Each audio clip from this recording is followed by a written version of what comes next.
What is going on, ladies and gentlemen?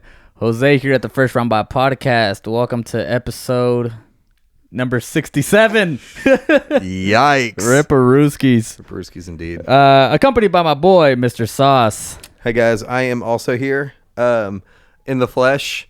Yeah, another what you would call a monumental episode. If you have not yet, check out our previous episode. I actually forgot what we already talked about in the last episode. What the hell did we talk about? We talked about the quarterbacks that were set up for success. Oh, that's right. Yeah, Check out our last episode. Had fun recording that one. If you're interested in seeing our opinions on who we think the breakout candidate for a year 2 quarterback is, go Correct. Check it out. And also let us know what you guys think of this new setup, because by the time this video comes out, you guys will have already seen the previous video. And yeah, we've got we're switching things up a little bit, and we don't have a clapping sound anymore. Ripperooskies. But anyway, so today's episode is going to be another interesting one in my opinion. Ooh. So I have three running backs in my mind that I feel like are in the top of the 2023 running back class. And I want to kind of give our opinion as to who we think is going to have a better year. Okay. All right, so I got running back number 1, Mr. Devon Achane, round 3, pick 84, obviously in the Dolphins. All right. Okay. Then we got Mr. Jahmyr Gibbs, Oof. round 1, pick 12, Detroit Damn. Lions. And then we got Mr. Bijan Robinson, round 1, pick number, what was it? Number 4 or number 5? Number 8, I'm sorry. Yeah, number 8, pick number 8. So we got Gibbs, Robinson. No Tajay Spears? And HN. Yeah, you can toss them in there if you like. Nah. But obviously those three had phenomenal rookie years. So I kind of just want to dive in and give our opinions on them. What do you think, Sauce? Who do you think is going to have a better year 2? Better year 2? I would say that it's tough. That's a good. I would say that it's tough, but I already actually have my idea, and I think that it's going to be Bijan Robinson. Okay. And part of the reason why is because, so we kind of already saw what Devon Achane already could do. We also saw what Jahmyr Gibbs could potentially do. The crazy thing is that all three of those running backs were kind of in a timeshare with another pretty successful running back. But I would definitely say, because I felt like pretty much the entire year that Bijan was not being used properly. And because of that, now they got new coaching, they've got a new quarterback, they got some different weapons and everything. I think that he is going to take off. I think he is going to blow up this year, because he's the one that we saw miscast the most. Although you could almost say that because you had Gibbs in fantasy, and I definitely remember there was a few times that we would be sitting there talking in the group text, and it was amazing how much he was not getting the ball. Yeah, dude. Like, no, and then unreal. No, it'd be crazier. It was funny because he would take he would start like at the 50-yard line. They'd get into the red zone. Yep. And then here comes freaking David Montgomery vulturing his touchdowns. That's right. I think there was one game where David Montgomery had like 3 TDs and freaking Jahmyr Gibbs got him into that range. Yeah. And I was like, dude, what? All right, what is Yep. going on? I definitely remember that. And I recently I talked about last episode, I bought Madden, and I did the roster update. And you know who was really fun to play as? The Lions. And a lot of that has to do with the fact that they've got, Jared Goff is okay on the game, but Amon-Ra St. Brown. But, man, I was having a lot of fun with Gibbs, because Gibbs has, I want to say 93 to 95 speed, something like that. He can catch. I was throwing him back shoulder fades in the end zone. It was awesome. But I would definitely say that he is probably, of the three, my favorite to watch, just because he is so electric. But that brings us to the last guy, Achane. So Achane, I like him quite a bit, but we talked about, so he has the same issue that I have with Anthony Richardson. So if you haven't checked out that episode, please check that out. Literally the same reason, availability. He is electric, but if he keeps sustaining a bunch of injuries, and I think that he's a smaller guy too. I think he's like 5'8" or 5'7", like 160 or 170. I want to say that he's not a very, very big dude, but he also got hit with the injury bug. Anytime he was playing, though, he got the ball, and he was electric with the ball until he got injured, and then Mostert took over for him. And surprisingly, actually, the Dolphins, they ran the ball quite a bit last year. That offense was just explosive. But that's the other thing too, is that I feel like of those three running backs that we just mentioned, Bijan just is set up for so much more success because there's a lot more options on that for offense in both the Lions and on the Dolphins. Mm-hmm. And Achane, he's got to be able to stay healthy. If he can stay healthy, then I think he'll have a pretty good year. Gibbs, if he can stay healthy and earn those reps, which I don't know why Montgomery would take anything away from him, considering the fact that, it should be Gibbs's starting spot pretty much. But Bijan Robinson, he's phenomenal. And he was definitely, man, I still cannot believe that they didn't use him much last year.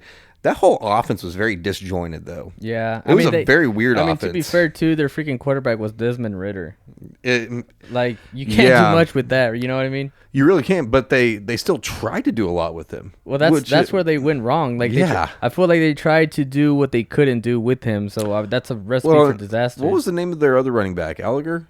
Yeah, Tyler. Yeah. And then they also had a Cordero. Oh, yeah, Cordero Patterson, yeah. Mm-hmm. And they used both of those guys more than Bijan. And you drafted Bijan, what, 6th overall? 8? There's a reason why there was a coaching change last year. Now, I ain't no NFL coach, but, I feel like I would have made a better decision than that. That's terrible. So what are your thoughts? Excuse me. So I feel like they're all in very similar situations. They're all really gifted, talented running backs. They're all the thing I like about them all is they're all on good teams. They're not like they're not like on Saquon Barkley situations in Saquon or Saquon Barkley. Yeah, because he's in a good situation over in the now. Giants. Like kind of similar to the whole Derrick Henry situation. Like with Saquon, whenever he was with the Giants, you knew that they were going to use him and run him. Oh yeah. So with these three guys, obviously the Falcons, they brought in Kirk Cousins and all the other guys.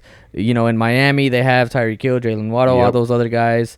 At the Lions, they have Amon-Ra St. Brown and all those other guys. So they're all set up for success on offense. So there's not going to be a lot of eyes on the running back position. Right. So out of the three teams, though, I feel like Bijan is probably going to be the one set up for the most success. Mm-hmm.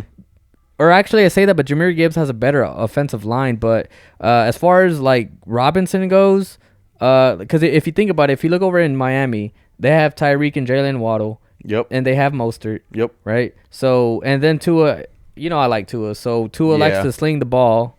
So I don't know. I don't know. It's a difficult situation. I do feel like not Jahmyr Gibbs.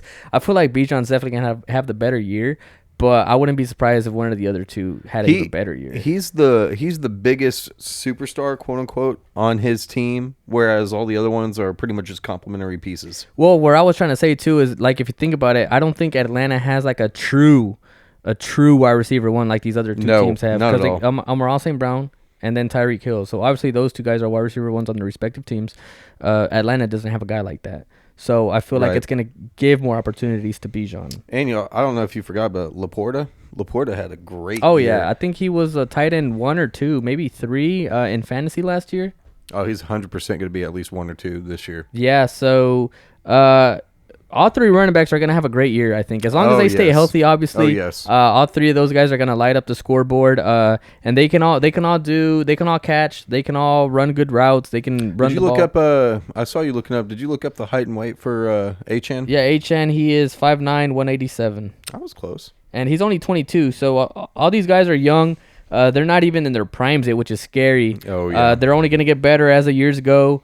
So I'm really excited about this running back group that came out last year. We might be looking at one of the better draft classes for running backs. Oh yeah, no, they are phenomenal. They are absolutely phenomenal, and we kind of even talk about it a little bit. I think it was off camera, but I even included Tajay Spears in there because he's going to be in a running back. Right, he's not nearly as electric as these other guys are, and he's going to be secondary to Tony Pollard, but he's got a lot of juice, and he has a good chance to do some damage. But man, like I can't remember another draft class that was this good starting off for running backs. Another sleeper, I feel like, and we talked about this in a previous episode last year. Roschon Johnson over at the Bears. Keep an eye on him. I know he played a few games last year due to the injury bug going around the running back room, but Roschon Johnson's another tough runner. I think I saw somebody talk about him on social media the other day. Yeah. Like as pretty much like you said, as a sleeper. Yeah, for sure. Keep your eyes on Roschon Johnson, especially on that offense with Caleb Williams and company. Oh yeah. That's going to be these offenses are evolving so much, so it's going to be interesting to see how defenses attack them now. I'm really excited. Like, if you're not excited as a football fan, then you ain't no football fan. Something's wrong with you, right? All right. Is that all we got for them today? That's all we got for today's episode. Thank you guys for watching. Let us know what you guys think. Drop down in the comment section. Who do you think is going to be the better running back out of the three, or out of any running back that was drafted in 2023? Maybe you think Kendre Miller is going to be better. Maybe you think Zach Evans is going to be better. Zach, can't even pronounce the last name. Charbonnet over in Seattle. Let us know what you guys think. Drop down. We love talking to you guys. Absolutely. Let us know what you think. If you're not subscribe. Help us get to 200, our next big milestone. That's right. But Sauce, what do you got? Just per the usual, thank you guys for the support. Make sure you're dropping a sub. Drop down in the comment section below. Talk about us, negative or positive. We'll take either one. But one of the biggest things that I would ask of each and every one of you is, as soon as you watch the video, as soon as you get done watching the video, hit that share button. Throw us on social media and everything. Share it with your friends. Share it with your family.